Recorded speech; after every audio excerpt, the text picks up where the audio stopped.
Hello, welcome back to episode 8. Sorry, this is not how I planned for it to be. Um, but here we are. So I'm just going to go through a few things.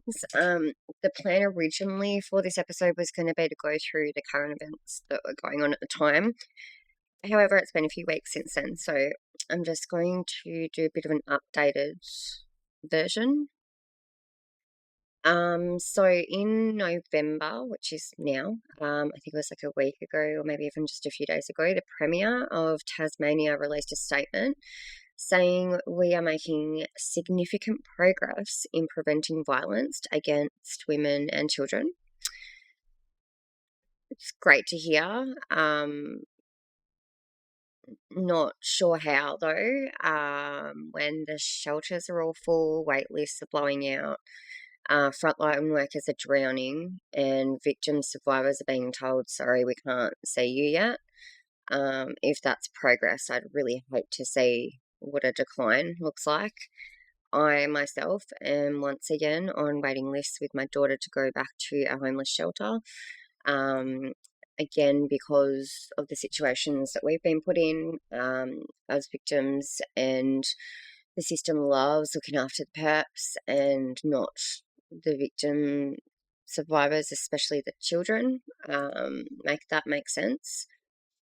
Speaking of which, I found a really big gap in the system, another one, which is kids and their lack of protection. So it turns out that family violence orders are not applicable if the threat is directly at the child but not at the ex-partner, which means that threats and all sorts of things can happen to the kids, but a police initiated order won't be happening unless there's any type of threat towards the ex-partner, which sure probably often does happen, but sometimes it doesn't. And this is when people are slipping through the cracks. So we've got situations where kids are forced to be put with abusive parents, unable to call for help. They get cut off from the world, and there's literally no help for them. The police say, oh, that's a custody issue or a family court issue, and then family courts don't see it as an urgent issue.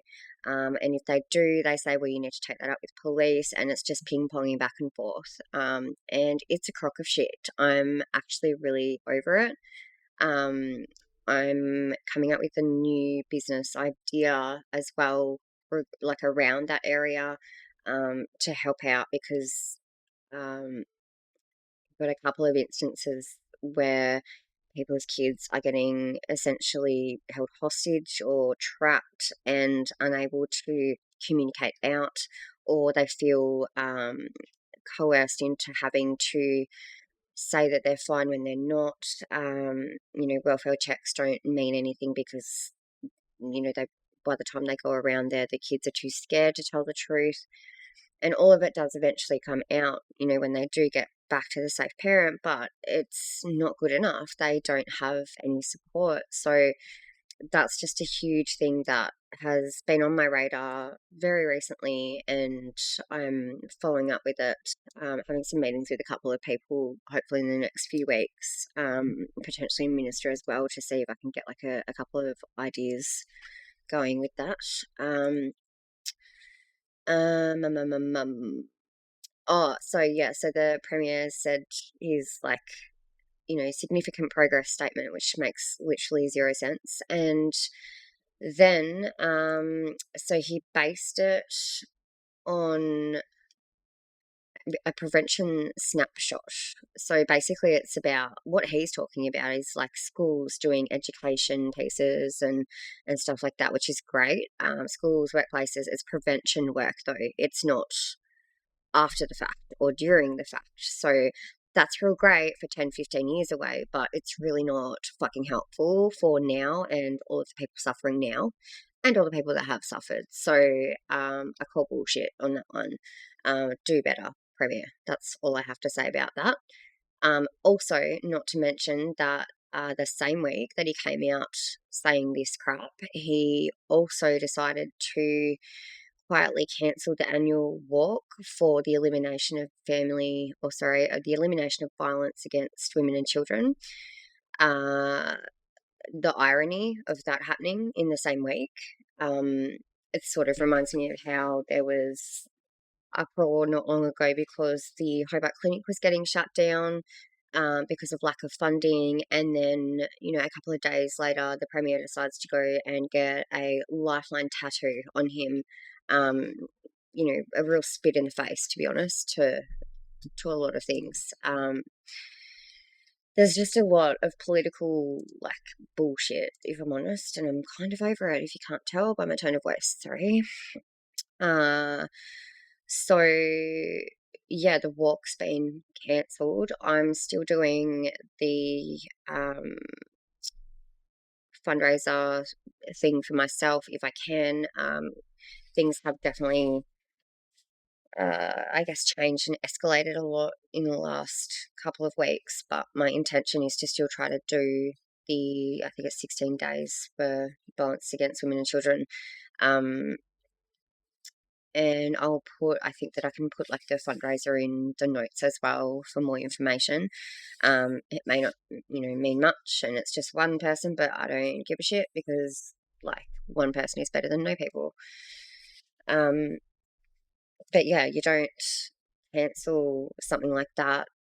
And when women are being killed and abused and failed every single day, and you definitely don't do it while patting yourself on the back through a press release for something that doesn't even make sense and is not even about our current state of events. It's about the potential future of events. Just fucking, honestly ridiculous.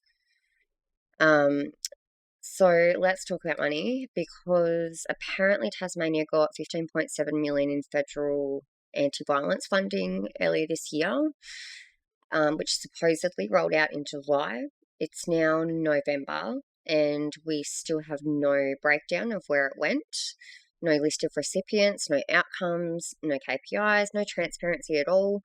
The official plan still says allocations will be finalised after agreement between governments, which was July. So where's the money? Would really love to know how this money is potentially supposed to be helping save lives. And the complete lack of transparency is a bit of a joke as well. Why can't anyone just be honest about any of this?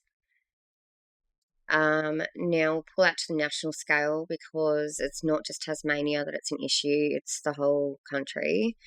New South Wales launched a digital alert system. Victims, survivors get notified when an alleged offender is taken into or released from custody. The basic information that we should all be entitled to. And then another New South Wales judge removed a GPS tracker from a high-risk alleged offender and didn't tell the victim. So that's a real great safety check there. A new national study shows more than half of intimate partner homicides involve victims who literally told someone they feared being killed, and the systems doesn't move fast enough. So probably would have heard about there's been a bit of a blow up again about Hannah's story and what happened to her. There's a documentary, I think, I watched that last night, and it's interesting and disturbing at the same time. It's not just Hannah, it's about a couple of other people. I think a elderly lady or her sister, and a Torres Strait Islander young lady as well who suffered. So there's some interesting and really disturbing stories, and that I think was Queensland based. But again, it's national, it's happening everywhere. So National 16 Days Activism, that's the one that the fundraiser was supposed to be for. Thousands have already done a march in New South Wales. But yeah, we cancel things here in Tassie because it's not important. Okay, so we've got just a couple of quick things. In gender equality, reporting huge waits, which we already knew about. Originally, the wait time was 18 months. I believe it's now about 36 from what I'm hearing. I'm not quoting. Well, I am, but I'm not, I don't know for sure. Safe Choices is completely overwhelmed. They can't keep up. They're under capacity, like everything. Family Violence Counselling is also overloaded. Launceston's seeing spikes in violence, DB cases, and lack of resources. And so many victims are having to wait for help. That the word help is just, there's no meaning to it. Not to mention the fact of how hard it is to even ask for help, especially when you get treated like shit by cops. But hey, significant progress, right, Premier? What else was there? So Telstra updated their terms a couple weeks back. They can now cut off a perpetrator's phone or transfer the number. It looks great in theory, but